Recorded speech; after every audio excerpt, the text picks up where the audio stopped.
The United States Supreme Court, realizing the seriousness of the situation, intervened and decided it best to let the issue be handled by local authorities. Any further assistance given by either side would have to go through proper channels, and the threats and dares or any harsh words between the respective leaders would have to cease.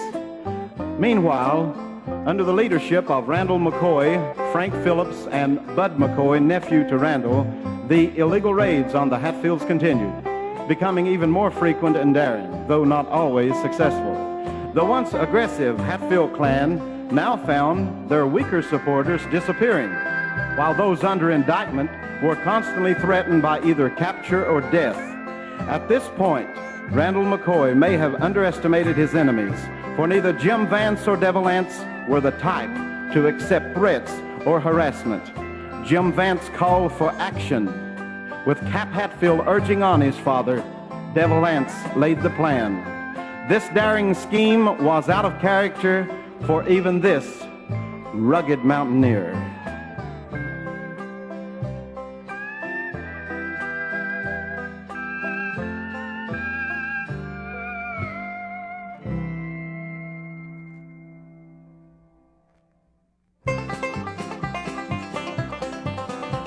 Around the home of Devil Anse, a bitter cold wind swept.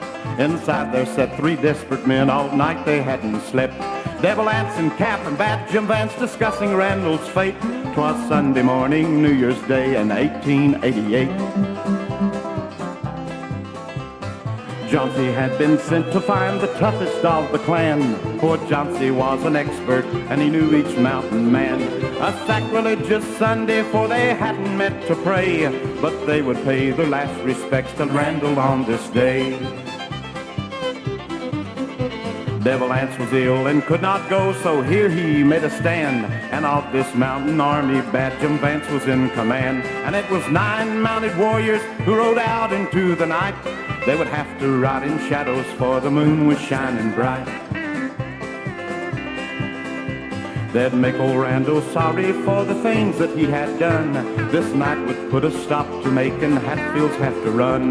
They rode up to his cabin in the bitter cold of night. As Cotton Top said earlier, they'd start the new year right. The men were placed at every door, there'd be no escape.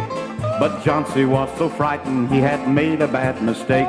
As he walked up to the cabin door, his heart was beating wild. Inside there lay the woman who bore his firstborn child. Vance had clearly ordered he would signal when to kill, and not a man among them dared to go against his will.